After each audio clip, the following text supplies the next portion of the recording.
अब बात युद्ध की होगी। अमेरिका ईरान के बीच तनाव है। ट्रंप पिछले कई दिनों से ये कह रहे थे कि ईरान ने उनकी शर्तें मान ली है, हॉर्मुज़ जल्द खुल जाएगा, ईरान समुद्र से माइंस हटा लेगा, लेकिन ऐसा कुछ हुआ नहीं। कल ट्रंप ने व्हाइट हाउस के सिचुएशन रूम्स में चल रही मीटिंग को बिना किसी घोषणा के ही समाप्त कर दिया। जानकारी के मुताबिक ये बैठक करीब 2 घंटे तक चली और इस बैठक में कोई भी फैसला नहीं लिया जा सका। व्हाइट हाउस ने बयान जारी करते हुए कहा कि कोई भी समझौता तभी होगा जब ईरान अमेरिका ने तय की गई शर्तों का वो पालन होगा।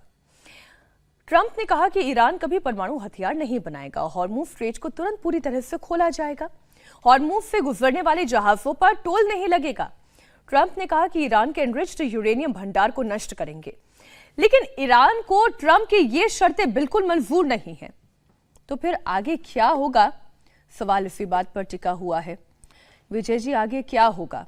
ये पावर शो कब तक चलता रहेगा? और डोनाल्ड ट्रंप इस डील के लिए तैयार हुए भी हैं या नहीं हुए हैं? क्योंकि जब भी व्हाइट हाउस से मीटिंग करके निकलते हैं हमेशा कोई बड़ा ऐलान करते हैं, इस बार चुपचाप चले गए। नहीं, इस बार की राहत केवल इतनी सी है कि अभी सीज फायर चल रहा है मोटे तौर पर। सीज फायर में भी कुछ कुछ होता रहता है, कल परसों भी हुआ, डिफेंसिव स्ट्राइक्स चलती रहती है, लेकिन मोटे तौर पर सीज फायर है। इसी को हमें तसल्ली माननी चाहिए, पहली बात।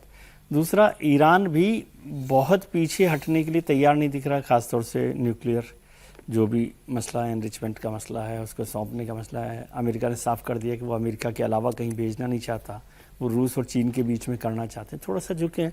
तो बहुत सारे कुछ ऐसे पॉइंट्स हो गए हैं जिन पर अभी दोनों को आगे बढ़ना है या पीछे हटना है, अमेरिका को भी और ईरान को भी।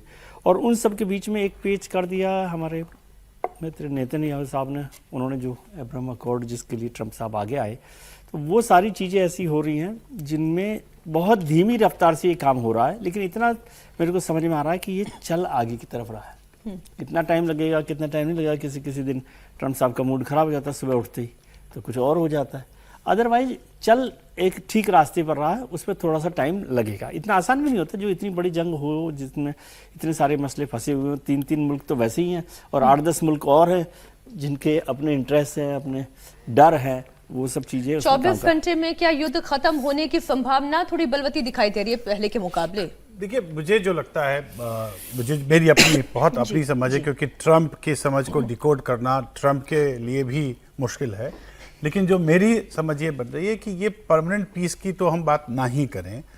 हो सकता है कि ये ट्रूस का कोई एक्सटेंशन हो और वो एक्सटेंशन कुछ दिनों के लिए लागू हो सकता है।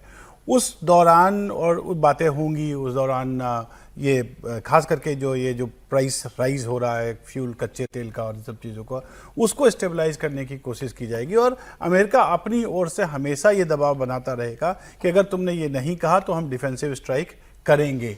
उस डिफेंसिव स्ट्राइक के पीछे मकसद यही है कि जो अमेरिका के मसौदे हैं कि भाई परमाणु हथियार ईरान नहीं बनाएगा, हॉर्मुज़ को खोल कर रखेगा, जो नीचे न्यूक्लियर माइंस बिछाए गए हैं उसको डिफ्यूज़ कर देगा।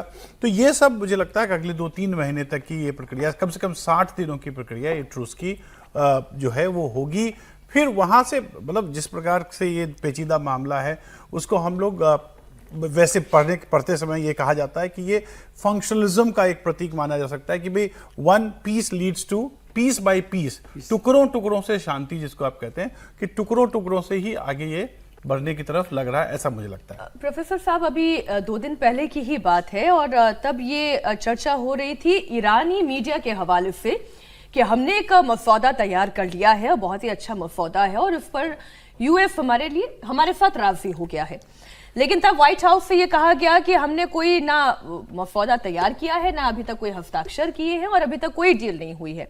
डोनाल्ड ट्रंप ये पहले कह चुके हैं डील होगी तो ईरान के साथ शानदार डील होगी, नहीं तो कोई डील नहीं होगी। तो एग्जैक्टली इस वक्त व्हाइट हाउस में चल क्या रहा है?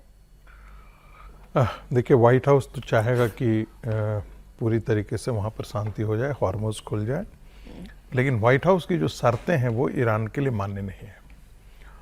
और हमें हमेशा ये ध्यान रखना चाहिए कि इस समय इसका फ़ायदा किसको हो रहा है।